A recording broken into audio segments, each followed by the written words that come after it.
السلام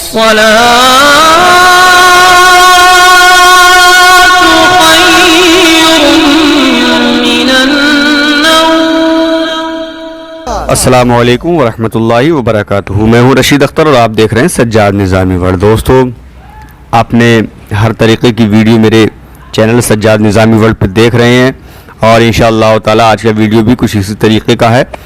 لیکن آج کا ٹاپک جو ہے وہ ہم بتائیں گے کہ حضور سیدنا غوث اعظم رضی اللہ تعالی عنہ کی جو 11ویں شریف جو اس مہینے کی 11 تاریخ کو مطلب جو ہے 11ویں شریف پوری دنیا کے اندر مناتے ہیں. آخرکار وہ 11ویں شریف کیسے مقرر ہوئی اور کیوں ہوئی، اس کا پورا حوالہ انشاءاللہ تعالی. اور حضور غوث پاک کا یہ مہینہ چل رہا ہے 11ویں شریف کا مہینہ، تو اللہ سبھی کو اس مہینے کے فیضان سے مستفید و مالا مال فرمائے. حضور غوث پاک کا ہم سب کو صدقہ عطا فرمائے.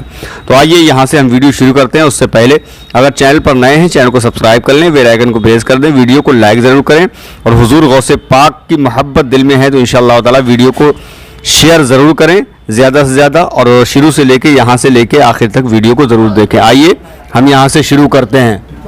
حضور غوث اعظم رضی اللہ تعالی عنہ کے معتقدین ہر ماہ کی 11 تاریخ کو آپ کا ختم دلاتے ہیں. محفل واعظ و نعت ہوتی ہے اور کچھ کھانا پکا کر حاضرین میں تقسیم کر دیا جاتا ہے. یہ ختم جو 11ویں شریف کے نام سے مشہور ہے اصل میں حضور علیہ السلام کا ختم شریف ہے.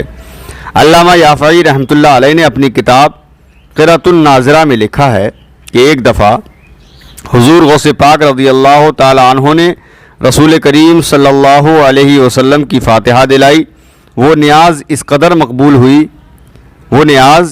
مقبول ہوئی کہ آپ نے ہر ماہ کی 11 تاریخ کو یہ فاتحہ مقرر کر دی. آہستہ آہستہ یہ عمل آپ کی طرف منسوب ہو گیا. 11ویں غوث پاک کی یعنی وہ 11ویں جو حضور پاک کیا کرتے تھے، اب آپ کا عرس بھی 11 تاریخ کو بھی ہوتا ہے. حالانکہ آپ کی تاریخ وصال 17 ہے اس مہینے کی.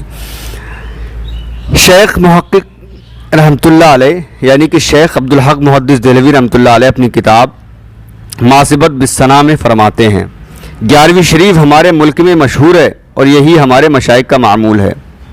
11ویں شریف ایصال ثواب کا ایک طریقہ ہے اور ایصال ثواب پر علماء سلف و خلف کا اجماع چلا آ رہا ہے. اس کے ثبوت کے لیے وہ قرآن و سنت کی کئی دلائل لاتے ہیں. 11ویں شریف کے ختم کو بدعت کہہ کر عوام کے دل میں بڑے اچھے طریقے سے نفرت پھیلانے کی لوگ کوشش کرتے ہیں. ان لوگوں کا مشغلہ ہی کچھ اس قسم کا ہے کہ ہر نیک کام کو بدعت و شرک کی آڑ میں حرام و ناجائز کہہ دیا جاتا ہے، حالانکہ وہ لوگ بدعت و شرک کی تعریف سے بھی واقف نہیں ہیں. حضرات محترم، آگے ملاحظہ فرمائیں حضور غوث پاک کی شان اور ہم کو حضور غوث پاک سے کیا ملتا ہے. ملاحظہ فرمائیں. اللہ ہمارا محبوب اور اولیاء اللہ کے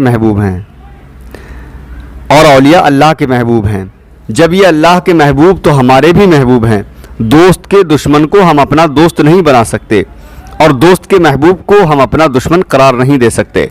جس شخص کو ہمارے دوست سے عناد ہے وہ کبھی ہمارا محبوب نہیں بن سکتا. جس شخص کو ہمارے دوست سے محبت اور خلوص ہے وہ کبھی ہمارا دشمن نہیں بن سکتا. ہم اولیاء اللہ کو محض اس لیے مانتے ہیں کہ وہ اللہ والے ہیں اور ان کا ماننا دراصل اللہ کا ماننا ہے. ان کو اللہ سے کوئی نسبت نہ ہوتی تو ہمارا ان سے کیا تعلق تھا. ہمارا تعلق تو محض اس لیے کہ وہ اللہ والے ہیں. یہی وجہ ہے کہ ہم ان بزرگوں کی یاد مناتے ہیں. سبحان اللہ. حضور غوث پاک نہ صرف اللہ کے ولی ہیں بلکہ اولیاء کے سردار ہیں. اگر ہم ان کی یاد میں کوئی جلسہ منعقد کرتے ہیں، عرس مناتے ہیں، فاتحہ و نیاز کا اہتمام کرتے ہیں، تبرک تقسیم کرتے ہیں، فقط اس لیے کہ یہ اللہ والے ہیں، اللہ سے ان کی نسبت ہے، لہذا اولیاء سے نسبت رکھنا اللہ سے نسبت رکھنے کی دلیل ہے. معلوم ہوا کہ اللہ والے اولیاء کا دن منا سکتے ہیں اور جو اللہ والا نہ ہو اس کا اولیاء سے کیا تعلق. اولیاء سے تعلق اللہ والا ہونے کی دلیل ہے اور اللہ سے تعلق کی دلیل ہے. اولیاء سے محبت اللہ سے محبت کی دلیل ہے. اولیاء کی تعظیم خدا کی عظمت کے اعتقاد کی دلیل ہے. اولیاء سے قرب خدا کے قرب کے حصول کی دلیل ہے. جن لوگوں نے اولیاء سے علیحدگی اختیار کی انہوں نے خدا سے علیحدگی اختیار کی ہے، اور خدا کا قرب اولیاء کا قرب ہے۔ بعض لوگ کہتے ہیں یہ بات سمجھ میں نہیں آتی، اللہ تو فرماتا ہے نحن اقرب الیہ من حبل الورید، ہم تو تمہاری ان کی شہ رگ سے بھی زیادہ تم ان سے قریب ہیں، اب ولی کی بیچ میں کیا ضرورت ہو گئی؟ اللہ تو فرماتا ہے ہم شہ رگ سے بھی قریب ہیں، بات ختم ہو گئی، اب ہمیں کیا ضرورت ہے کہ اللہ کا قرب حاصل کریں؟ حضور غوث پاک رضی اللہ تعالی علیہ کے ذریعہ، حضرت خواجہ غنی نواز رحمۃ اللہ تعالی علیہ کے ذریعہ، حضرت محبوب الہی رحمۃ اللہ علیہ کے ذریعہ خدا کی رضا حاصل کریں، حضرت شہاب الدین سہروردی رحمۃ اللہ علیہ کے ذریعہ، حضرت داتا گنج بخش علی حجویری رحمۃ اللہ علیہ کے ذریعہ، جب اللہ تعالیٰ کا یہ فرمان نحن اقرب الیہ من حبل الورید ہمارے پیش نظر ہیں، ان کا قرب حاصل کرنے کے لیے کسی ولی کی ضرورت نہیں ہے، ہمارا خدا خود ہم سے قریب ہے، وہ ہماری بات کو سنتا ہے، ہمیں دیکھتا ہے، ہمارے اور ہمارے دل کی بات کو جانتا ہے، وہ ہمارا سمیع و بصیر ہے اور ہمارے حالات کا علیم و خبیر ہے، اور ہم سے قریب ہے، تو ان اولیاء اکرام کے درمیان میں کیا ضرورت پڑ گئی؟ یہ ہمیں خدا کے قریب کیسے کریں گے؟ بلکہ یہاں تک بات سامنے آ گئی کہ یہ مشرکوں کا عقیدہ تھا، وہ یہ کہا کرتے تھے کہ ما نعبدہم الا لیقربونا الی اللہ زلفیٰ، ترجمہ ہم جو بتوں کی عبادت کرتے ہیں تو محض اس لیے کہ یہ ہمیں خدا سے قریب کر دیں گے۔ تو معلوم ہوا کہ کسی کو خدا سے قریب کرنے کا عقیدہ رکھنا یہ تو مشرکوں کا عقیدہ ہے، مسلمانوں کا عقیدہ کہاں ہے؟ ہمارا خدا تو ہم سے قریب ہے، لہذا ہمیں کیا ضرورت ہے کہ کسی کو خدا کے قرب کا وسیلہ اور ذریعہ بنائیں؟ یہ کیسی بات ہوگی؟ یہاں میں ایک بات عرض کر دوں، سنیے۔ پہلی بات تو یہ ہے کہ یہ کہنا مخلوق کسی بندے کو اللہ تعالیٰ کے قریب نہیں کر سکتی، یہ بنیادی طور پر غلط ہے۔ اگر یہ بات صحیح ہو تو قرآن مجید میں اللہ کیوں فرماتا یا ایھا النبی انا ارسلناک شاہدا ومبشرا ونذیرا وداعیا الی اللہ باذنہ وسراجا منیرا؟ ترجمہ پیارے حبیب صلی اللہ علیہ وآلہ وصحبہ وبارک وسلم، ہم نے آپ کو شاہد بنا کر بھیجا، ہم نے آپ کو مبشر بنا کر بھیجا، ہم نے آپ کو اپنے حکم سے اپنے بندوں کی طرف بلانے والا بنا کر بھیجا ہے۔ اللہ اکبر۔ اب میں آپ سے پوچھتا ہوں کہ حضور نبی اکرم صلی اللہ علیہ وسلم جب اللہ کے بندوں کو اللہ کے حکم سے اللہ کی طرف بلائیں گے تو اللہ کے بندوں کو اللہ سے قریب کریں گے کہ نہیں؟ تو یہاں وَنَحْنُ أَقْرَبُ إِلَيْهِ مِنْ حَبْلِ الْوَرِيدِ پھر قرآن مقدس فرماتا ہے، آپ کو یاد نہیں آیا خدا خود سمیع و بصیر ہے، وہ خود ہی اپنے بندوں کو اپنی طرف متوجہ کر لے۔ وَدَاعِيًا إِلَى اللَّهِ بِإِذْنِهِ کی کیا ضرورت ہے؟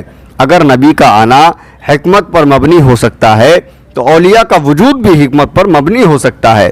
معلوم ہوا کہ انبیاء اکرام کا تشریف لانا بھی خدا کے قرب کے منافی نہیں، اور اولیاء اللہ کا ہمارے لیے وسیلہ قرب خداوندی ہونا بھی اس آیت کے منافی نہیں۔ اب میں آپ کو مشرکین کے اس قول ما نعبدہم الا لیقربونا الی اللہ زلفیٰ کی حقیقت بتاتا ہوں۔ وہ کہتے ہیں کہ ہم ان باطل معبودوں کی، لات کی، عزا کی، منات کی، حبل کی عبادت صرف اس لیے کرتے ہیں کہ یہ ہمیں اللہ کے قریب کر دیں۔ بالکل ٹھیک ہے، مشرکین یہی کہتے ہیں، کم از کم ما نعبدہم الا کا ترجمہ تو سنو، ہم ان کی عبادت نہیں کرتے مگر اس لیے کرتے ہیں بھائی کہ کسی کے لیے عبادت کریں۔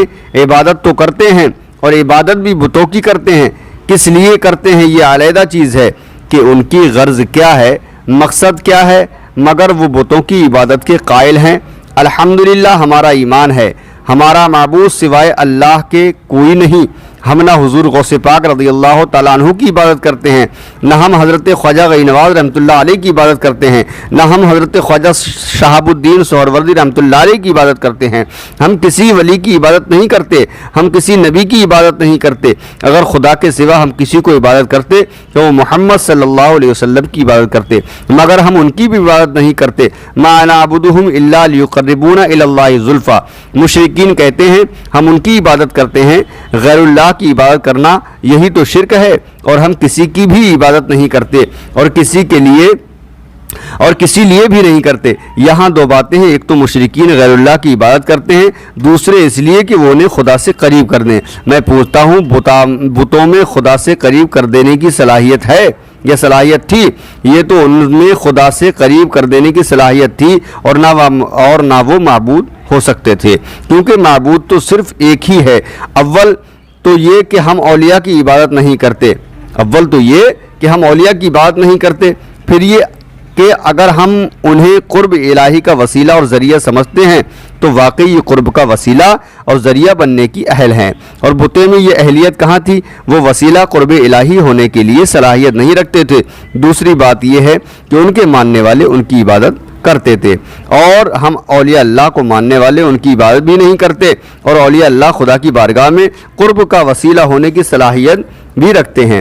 اب رہی یہ بات کہ ایک مخلوق کیسے وسیلہ ہو جائے گی، اور وسیلہ کی ضرورت ہی کیا ہے؟ تو وسیلے کے معنی ہیں ما یتوسل بھی الی شیء، وہ چیز وسیلہ ہوتی ہے جس کے ذریعہ ہم کسی تک پہنچے۔ جیسے کہ اللہ تبارک و تعالی جل جلالہ تک پہنچنے کے لیے ہمیں کسی وسیلہ کی ضرورت اس لیے نہیں ہے کہ وہ عالم الغیب ہے، آج عالم الشہادہ ہے، سمیع ہے، بصیر ہے، خبیر ہے، قدیر ہے اور قریب ہے۔ اب اس کی بارگاہ میں وسیلے کی کیا ضرورت ہے، کیا حاجت ہے؟ اللہ کی ذات تو اس سے بہت بلند ہے، ہم اس کے اور اپنے درمیان ہم کسی چیز کو وسیلہ بنائیں۔ مخلوق تو وسیلہ بن نہیں سکتی، کیونکہ نحن اقرب الیہ من حبل الورید اس کی شان ہے۔ یہاں ایک بات عرض کرتا ہوں، پہلے تو قرآن کی صاف آیت ہے، یا ایھا الذین آمنوا اتقوا اللہ وابتغوا الیہ الوسیلہ، میرے بندو اللہ کی طرف کوئی وسیلہ ڈھونڈو۔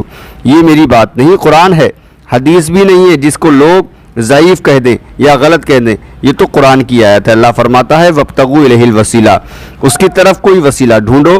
تو اب آپ بتائیں کہ اللہ نے ہمیں وسیلہ تلاش کرنے کا حکم دیا یا نہیں دیا؟ تو جس چیز کا حکم خدا خود دے تو اس کو شرک کہنے والا پھر کون ہوگا؟ تو اس ماہ مبارک کے حضور غوث پاک کا ذکر چل رہا ہے، اور انشاءاللہ تعالی کل حضور غوث پاک کی 11ویں اللہ نے چاہا انشاءاللہ اللہ کے فضل و کرم سے کل انشاءاللہ 11ویں شریف ہر گھر میں منائی جائے گی۔ تو اللہ تمامی حضرات کو حضور غوث پاک کے فیضان سے مستفیض و مالا مال فرمائے۔ یہ تھوڑا سا میرا واقعہ تھا جو میں آپ تمامی حضرات کی گوش گزار کر رہا ہوں۔ انشاءاللہ تعالی ایک اس ویڈیو کے بعد حضور غوث پاک کی ایک بہت شاندار کرامت میں انشاءاللہ تعالی آپ تمامی حضرات کے روبرو کروں گا۔ امید کرتا ہوں انشاءاللہ یہ تھوڑا سا بیان آپ لوگوں کو بہت اچھا لگے گا، تو دعاؤں میں یاد رکھیں۔ انشاءاللہ ملتے ہیں اگلے ویڈیو میں، تب تک کے لیے اللہ حافظ، دعائے خیر میں یاد فرمائیں۔ السلام علیکم ورحمۃ اللہ۔